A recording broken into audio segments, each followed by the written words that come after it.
todos, con ustedes el instructor FIDE Gerardo Hernández en clase de ajedrez.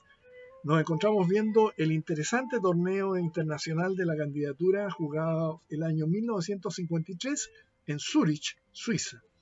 15 aspirantes al título mundial para saber quién podía jugar por el campeonato del mundo contra el entonces campeón mundial Miguel Bombini. Bien, veremos a continuación la partida disputada entre los grandes maestros rusos Yuri Averbach y Alexander Kotov. Corresponde a una defensa india. Esta defensa india antigua. Bronten comentaba sobre esta partida. Esta partida, la más hermosa del torneo de Zúrich, produjo una entusiasta reacción en todo el mundo del ajedrez. Una vez cada 100 años, única en la literatura ajedrecística, un espléndido sacrificio de damas. Así se expresaron algunos comentaristas de diversos países y los espectadores del torneo reaccionaron aún más apasionadamente al sacrificio de damas. Solo puedo añadir, comentaba Bronten, por mi parte, que la partida Averbach-Kotov ha pasado a enriquecer el más selecto tesoro colectivo de nuestro arte. Entonces, corresponde a una defensa india antigua. Averbach comienza el juego con D4 y Kotov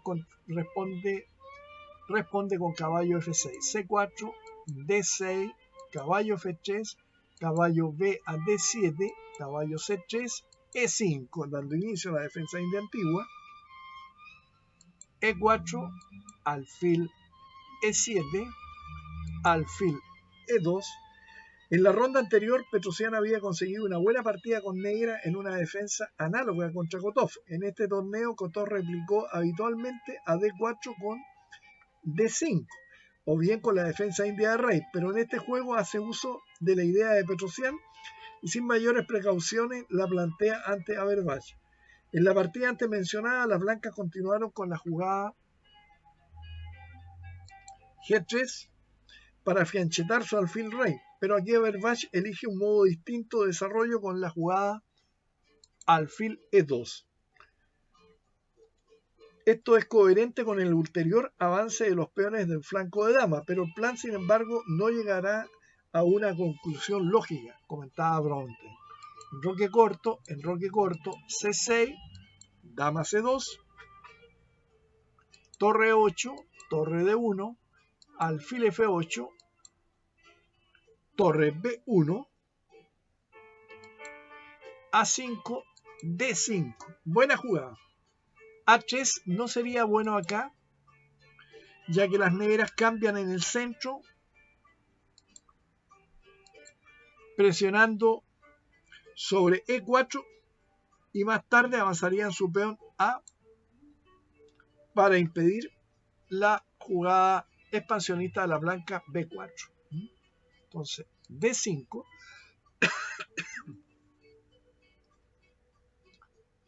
caballo C5, alfil E3, dama C7,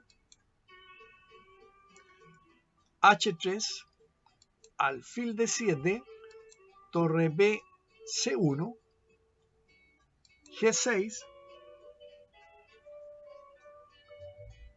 caballo D2, torre A D8. La posición se halla ahora en un equilibrio dinámico y ambos contendientes han de hacer gala de su gran habilidad. Las negras pueden preparar acciones en el ala de dama, como torre E a C8, C por D5, seguido de B5, o en el ala de rey, rey H8, caballo G8 y F5. Ninguno de estos planes, sin embargo, reviste un peligro mortal para las blancas si toman las debidas precauciones. El único peligro es que cuando se hallen ocupadas en un flanco, descuiden la posibilidad de rápidas acciones en el otro, lo que podría originar un momento crítico. Caballo B3, caballo por B3, dama por B3, C5.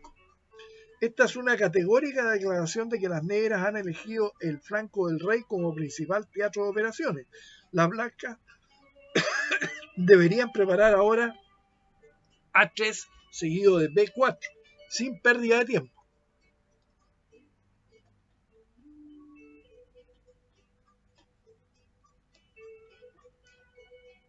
Pero juegan rey H2.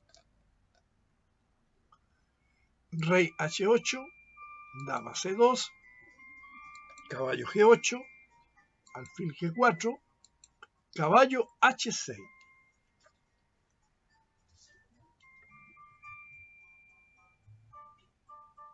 Alfil por D7. Bronte comenta que las blancas declinan la posibilidad de repetir posiciones con alfil E7, perdón, jugar alfil E2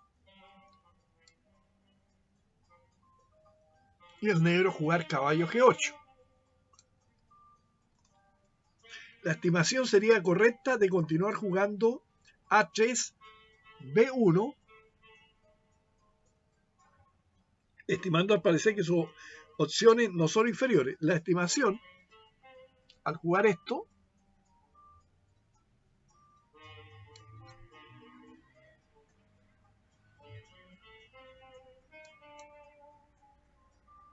perdón, alfil por D7, si hubiese jugado torre B1, seguido de A3 y B4.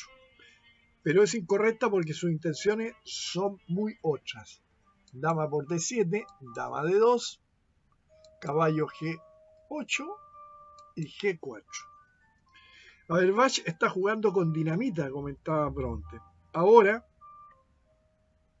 F4 sería el doble de fuerte, pues con la textual las negras pueden elegir, es decir, con esta, las negras pueden elegir entre el cambio de cualquiera de los dos peones, mientras que las blancas no pueden cambiar en F5 con ninguno de los suyos, por quedar mal. F5, F3, alfil E7, torre G1, torre F8, torre C a F1, torre F7,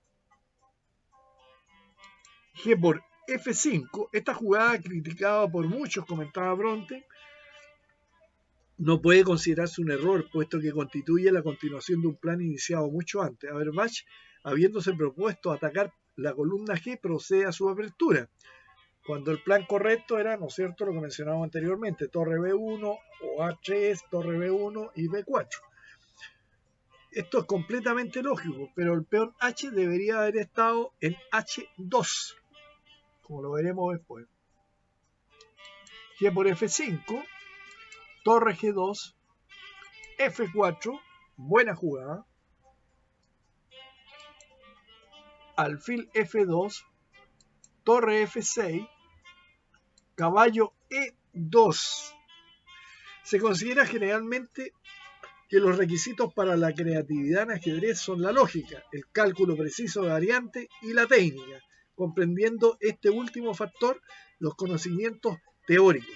Hay, sin embargo, un cuarto componente, quizás el más atractivo, aunque a menudo olvidado. Me refiero a la intuición, o si se prefiere, a la imaginación, decía David Bronte, y estoy totalmente de acuerdo. A menudo nos encontramos ante posiciones que no pueden evaluarse en base a principios generales, tales como debilidades de peones, columnas abiertas, mejor desarrollo, etc., ya que aquellas son desiguales en muchas áreas y no pueden medirse con precisión. Por parecidas razones, el cálculo de variantes no siempre puede ser asumido. Supongamos que las blancas disponen de 6 o 7 continuaciones diferentes y que las negras cuentan con 5 o 6 respuestas posibles a cada una de ellas. No es difícil comprender que ni siquiera un genio puede calcular más allá de la cuarta jugada. Es entonces cuando entra en escena, o más bien impone su presencia en escena, la intuición o la imaginación, lo que da lugar a las más hermosas combinaciones del arte del ajedrez, permitiendo a los ajedrecistas experimentar la alegría genuina de la creación. No es cierto que el ajedrez imaginativo sea exclusivamente patrimonio de los tiempos de Morphy, Andersen o Chigorin, y que hoy en día todo se basa en el cálculo de los principios posicionales. Bronte estaba convencido de que en las partidas que recibieron premios de belleza En este torneo no intervino el cálculo hasta el final de las variantes. La imaginación ha sido y sigue siendo uno de los pilares de la creatividad ajedrecística, de lo que constituye una viva demostración de lo que estamos a punto de ver.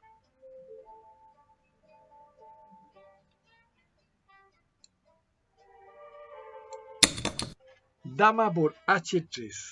Aquí es donde se manifiesta la habilidad del peón H3.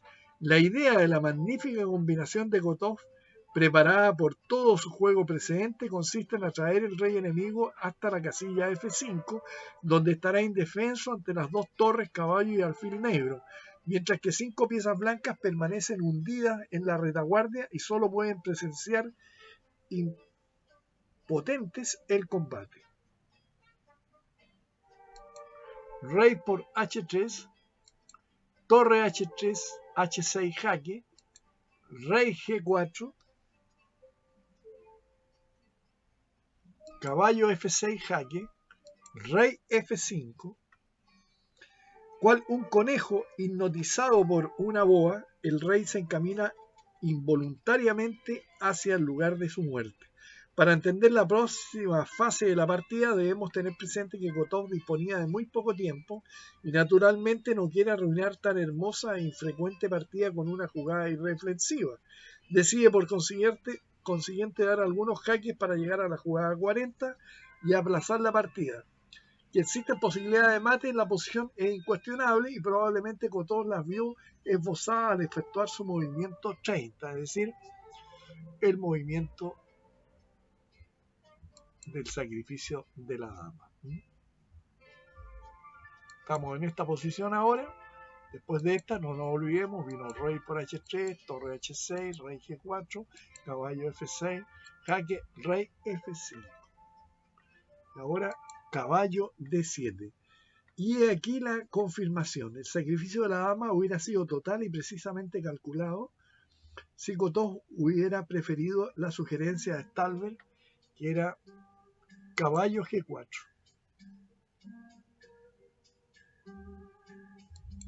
Si caballo por F4, a ver, si rey por G4, torre G8, rey F5, torre F6 mate. Y si caballo G4, caballo por F4, torre G8, caballo H5, torre H G6, dama G5, alfil por G5, rey por G4, alfil F4, ganando. Entonces tenemos caballo D7, torre G5. La única defensa para evitar el mate en 3, con torre F8 y torre F6 mate.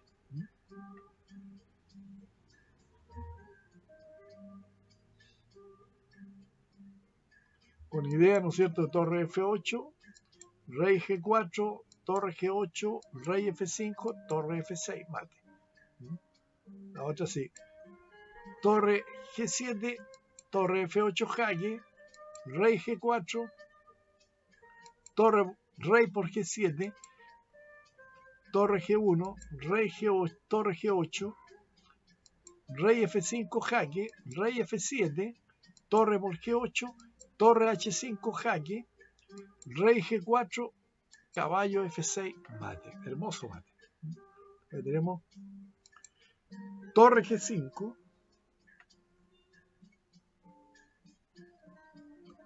torre F8 jaque, rey G4,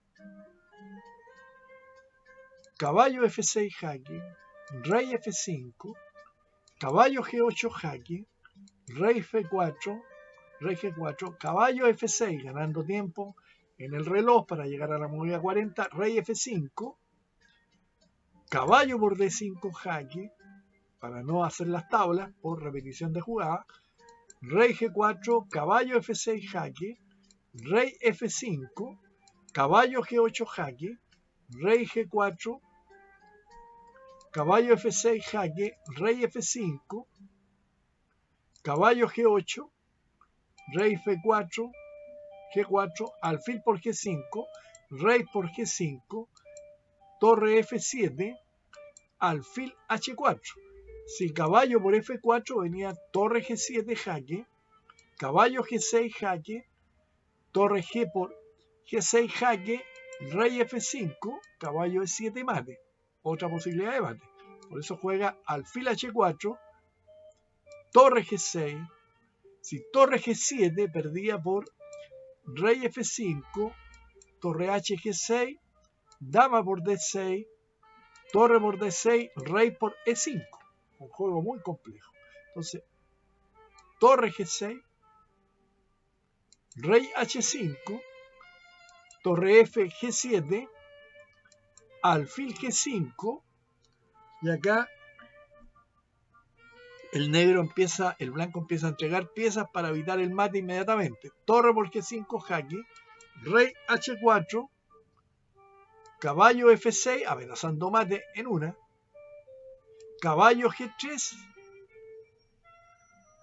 multiplicando recursos para salvar al cercado rey. Los efectivos blancos van desapareciendo uno tras otro.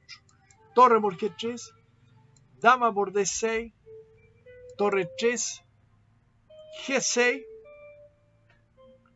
si torre 7, G6, venía dama B8, torre G8, igualmente con definición. Entonces, torre 3, G6, dama B8, torre G8. Bueno, la curiosidad es que con esta jugada las blancas dieron su primer y único jaque en la partida. Y después de torre G8, abandonan. Una magnífica partida merecedora indudablemente del primer premio de belleza, comentó el gran maestro ruso David Bronde. Espero que les haya gustado esta linda partida de ajedrez, que antiguamente las partidas tenían la nominación de premios de belleza. Se otorgaba el reconocimiento a la belleza de la imaginación de uno de los jugadores por alcanzar la victoria, pero en forma hermosa. Espero que les haya agradado y nos estaremos viendo en breve con más partidas de este interesantísimo torneo de la candidatura disputado allá el año 1953 en la ciudad suiza de Zúrich. Hasta pronto.